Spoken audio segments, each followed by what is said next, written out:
আমি জয়িতা, যে এস ফ্যামিলিতে নতুন একটা টিপসের ভিডিওর সঙ্গে তোমাদের সবাইকে স্বাগত। বন্ধুরা, আজকে যে টিপসটা তোমাদের সঙ্গে শেয়ার করতে চলেছি সেটা ভীষণ গুরুত্বপূর্ণ জরুরি টিপস, যেটা জানা থাকলে তোমাদের রান্নাঘরের কাজ একদম অল্প সময়ের মধ্যেই হয়ে যাবে। কারণ যা ভ্যাপসা গরম পড়েছে, রান্নাঘরে বেশিক্ষণ দাঁড়িয়ে ঘন্টার পর ঘন্টা রান্না করতে কারোই ভালো লাগে না। তো আমার এই ভিডিও দেখে তোমরা যদি এই টিপসগুলো মেনে চলো, তাহলে রান্নাঘরের কাজ কিন্তু একদম সহজ সাধারণ হয়ে যাবে। তো চলো বন্ধুরা, একটা লাইক দিয়ে দেখা শুরু করো। আর যারা চ্যানেলটিকে সাবস্ক্রাইব করেছো বন্ধুরা, তাদেরকে অসংখ্য ধন্যবাদ। আর যারা এখনও করোনি, আমার ভিডিও দেখে যাচ্ছ, ভাবছো সাবস্ক্রাইব করে নেব, তাড়াতাড়ি ঝটপট করে সাবস্ক্রাইবটা করে নাও, পাশে থাকা বেল বাটনটিও প্রেস করে রেখো।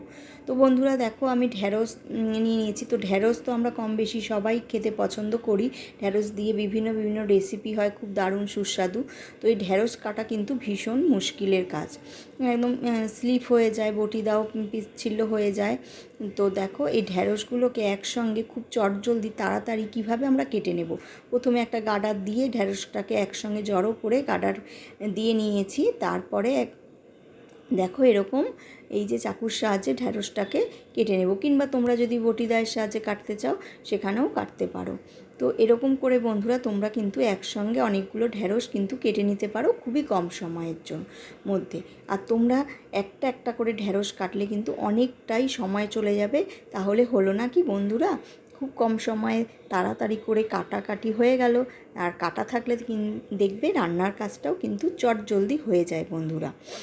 তো কেমন লাগলো এই টিপসটা বন্ধুরা, তোমরা কিন্তু অবশ্যই জানিও। আর আমার ভিডিওতে কোন টিপসটা তোমাদের বেশি ভালো লেগেছে, বেশি উপকারে এসছে, সেটাও কিন্তু জানাতে ভুলো না বন্ধুরা। তো এই দেখো বন্ধুরা, আমার কিন্তু ঢ্যাঁড়স কাটা হয়ে গেছে। তোমরা তোমাদের সাইজ মতো ঢ্যাঁড়সটা কেটে নেবে। তো চলে আসলাম বন্ধুরা 2 নাম্বার টিপসে। তো দেখো, এই যে পেস্ট বলো, এরকম বাচ্চাদের এই টিউবের মধ্যে ক্রিম থাকে, আমাদেরও বড়দের ফেয়ার অ্যান্ড লাভলি যারা ইউজ করো, ভিকো, এছাড়া ফেস ওয়াশ, এরকম টিউবেও অনেক ফেস ওয়াশ পাওয়া যায়, ক্রিম পাওয়া যায়, জনসনের ক্রিম বাচ্চাদের। এরকম পেস্ট ধরো যখন হয়তো শেষ হয়ে গেলে কিন্তু ওই পেস্ট থেকে আর পেস্ট বেরোয় না, তখন ওটা কিন্তু আমরা ফেলে দিই। এখন পেস্ট বাজার দর যা বেড়ে গেছে, সব জিনিসেরই বন্ধুরা দাম বেড়ে গেছে। তো তখন কিন্তু বন্ধুরা আমরা পেস্ট ফেলবো না।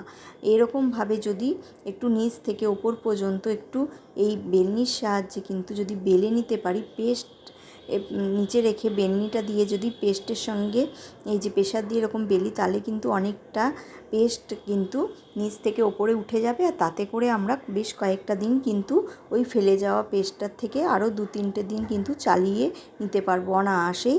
তাতে করে কিন্তু আমাদের হাজব্যান্ডদের অনেক টাকাও কিন্তু সাশ্রয় হবে বন্ধুরা। এক একটা পেস্টের কিন্তু অনেক দাম, কিংবা অন্যান্য ক্রিমের, ফেস ওয়াশেরও অনেক দাম। তো এই আইডিয়াটাও তোমাদের কেমন লাগলো অবশ্যই জানিও বন্ধুরা। চলে আসলাম 3য় টিপসে। এই টিপসটাও ভীষণই জরুরি, ভীষণই কার্যকরী টিপস। তো দেখো, এরকম পর্দা, জানালা দরজার পর্দা সবার ঘরেই থাকে বন্ধুরা। আর এই যে পর্দা, ভীষণ হাওয়া দিলে কিন্তু পর্দা উড়ে যায়। পাশে যদি কিছু থাকে, ধরো টেবিলের কিছু জিনিসপত্র উপরে, এই পর্দার বাড়ি লেগে কিন্তু সেগুলো পড়ে যেতে পারে। পড়ে গেলে ধরো হাতের কাছে মোবাইলটা থাকলো, রিমোট থাকলো, পড়ে গিয়ে হাওয়া লেগে পর্দার বাড়ি লেগে পড়ে গিয়ে কিন্তু ফেটে যায় বন্ধুরা। তো তখন এই যে পাশে যে ফিতেটা দেয়া থাকে পর্দা আটকানোর জন্য, এটা কিন্তু অনেক পর্দায় থাকে না। তো যেই সব পর্দায় থাকে না বন্ধুরা, তারা তোমরা চিন্তা করবে না, কারণ বললাম আজকে খুবই সহজ সাধারণ টিপস তোমাদের সঙ্গে শেয়ার করব, যেটা জানা থাকলে তোমাদের কিন্তু সংসার জীবনে অনেক টাকা তো বেঁচেই যাবেই, তারপরে কিন্তু তোমাদের অনেক হেল্পও হবে। এই যে দেখো, এরকম বেল্ট দিয়ে আমরা সাধারণত পর্দা আটকে থাকি। তো এখন আমরা বেল্ট যখন না থাকবে, তাহলে কি করব? তখন সেই সময় আমরা পর্দাটাকে কিভাবে আটকে নেব?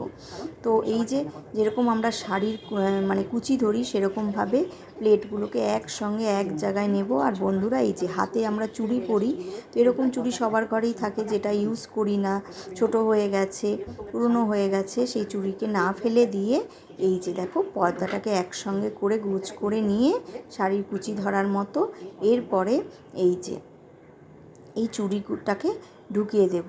খুব সুন্দরভাবে কিন্তু চুড়ি দিয়ে এই যে পর্দা কিন্তু সিকিওর করা যায়। তো আরও দেখতেও খুব সুন্দর লাগে, এই যে চুড়ি, স্টোনের চুড়ি, নানান রকমের স্টোনের চুড়ি পাওয়া যায় বন্ধুরা। সেগুলো ছোট হলে, পুরনো হয়ে গেলে এখন থেকে আর চুড়ি ফেলে দেবে না, চুড়ি দিয়ে কিন্তু তাহলে দুর্দান্ত একটা কাজের টিপস তোমাদের সঙ্গে শেয়ার করে নিলাম বন্ধুরা। তো এই টিপসটাও তোমাদের কেমন লাগলো অবশ্যই জানিও বন্ধুরা।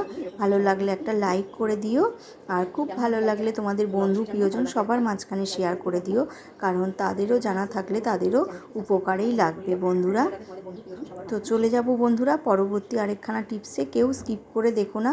আজকে যেই টিপসগুলো দেখাবো খুবই জরুরি টিপস, তো যেটা জানা থাকলে তোমাদের সংসার জীবনে টাকা বাঁচবে আর অনেক অনেক সময়ও বাঁচবে বন্ধুরা। রান্নাঘরে ঘন্টার পরে ঘন্টা দাঁড়িয়ে কাজ করতে কারোই ভালো লাগে না। কাজ সেরে কতক্ষণে আমরা ঘরে গিয়ে একটুখানি মোবাইল বলো, গান শোনা, যে যেরকম কাজ করতে পছন্দ করো সেটা করতে চাই।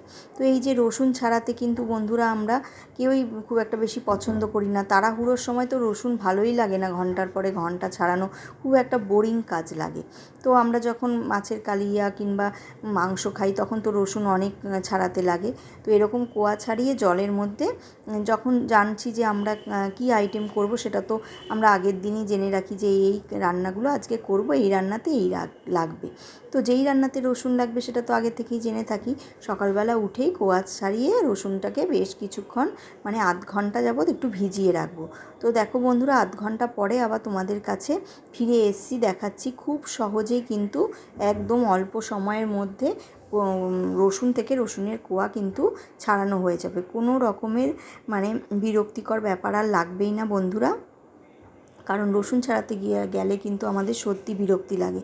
সেই রসুন ছাড়ানোর জায়গায় কিন্তু অন্যান্য অনেক কাজ হয়ে যায় বন্ধুরা। তো দেখো আমি আবার আরেকটা টিপস নিয়েও চলে আসলাম বন্ধুরা। এই যে পেঁয়াজও আমাদের কিন্তু মাছের কালিয়া বলো, মাংস বলো, পেঁয়াজ ছাড়াতে গেলে কিন্তু আমাদের কী করতে হয়, চোখের জলে নাকের জলে এক হতে হয় বন্ধুরা।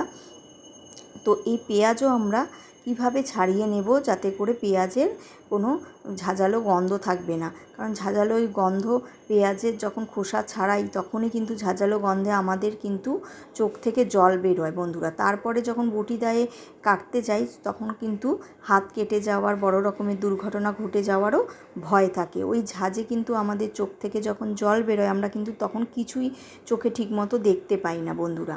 তো তার জন্য কি করতে হবে, এই যে ওপরের যে খোসাটা আছে সেই খোসাটাকে ছাড়িয়ে আমরা বেশ কিছুক্ষণের জন্য জলের মধ্যে যদি ভিজিয়ে রেখে তারপরে যদি কাটি তাহলে কিন্তু ওই ঝাঁঝটা বেরিয়ে যাবে, জলের মধ্যে ঝাঁঝটা থাকবে, তখন কাটতে গেলে কোনো রকম ঝাঁঝও বেরোবে না, আর আমাদের কিন্তু চোখের জল নাকের জলে একও হতে হবে না বন্ধুরা। তো কেমন লাগলো এই টিপসটা তোমরা জানিও বন্ধুরা। অবশ্যই বাড়িতে এই টিপসগুলো তোমরা তোমাদের সাংসারিক জীবনে ফলো করবে, আর ফলো করে আমাকে জানাবে তোমরা কেমন আমার টিপস দেখে উপকৃত হয়েছো, আর আমার এই টিপসের মধ্যে কোন টিপসটা বেশি তোমাদের ভালো লেগেছে সেটাও কিন্তু কমেন্ট সেকশানের মাধ্যমে জানাতে ভুলো না বন্ধুরা। তো পেঁয়াজ আর রসুনের খোসাটা বেশ কিছুক্ষণের জন্য কিন্তু এই দেখো ভেজানো ছিল, আমি আধ ঘন্টা পরে আবার ফিরে এসে তোমাদের দেখাচ্ছি যে পেঁয়াজটা বেশ কিছুক্ষণের জন্য ভেজানো থাকার পরে কেটে নেওয়ার পরে কিন্তু আর আমাদের এই যে হাতের সাহায্যে তোমাদের না করে দেখাচ্ছি, আর আমাদের চোখ জ্বালাও করবে না, আর আমাদের হাত কেটে যাওয়ার ভয়ও থাকবে না। এবার থেকে কিন্তু বন্ধুরা এরকমভাবেই তোমরা পেঁয়াজ কেটে নেবে। আর রসুনও দেখো বন্ধুরা আধ ঘন্টা ভেজানোর পরে এই যে এরকমভাবে একটুখানি হাতের মধ্যে রসুনগুলো নিয়ে এরকম মুটো মুটো করে নেবে, ঘষে নেবে আর কি। তারপরে খুব সহজেই কিন্তু খোসাটা পাতলা নরম হয়ে আসবে, তারপরে আলগা হয়ে আসলেই দেখবে হাতে মুটো করার পরেই রসুনের খোসাটা আলগা হয়ে যাবে, তোমাদের ছাড়াতেও হবে না।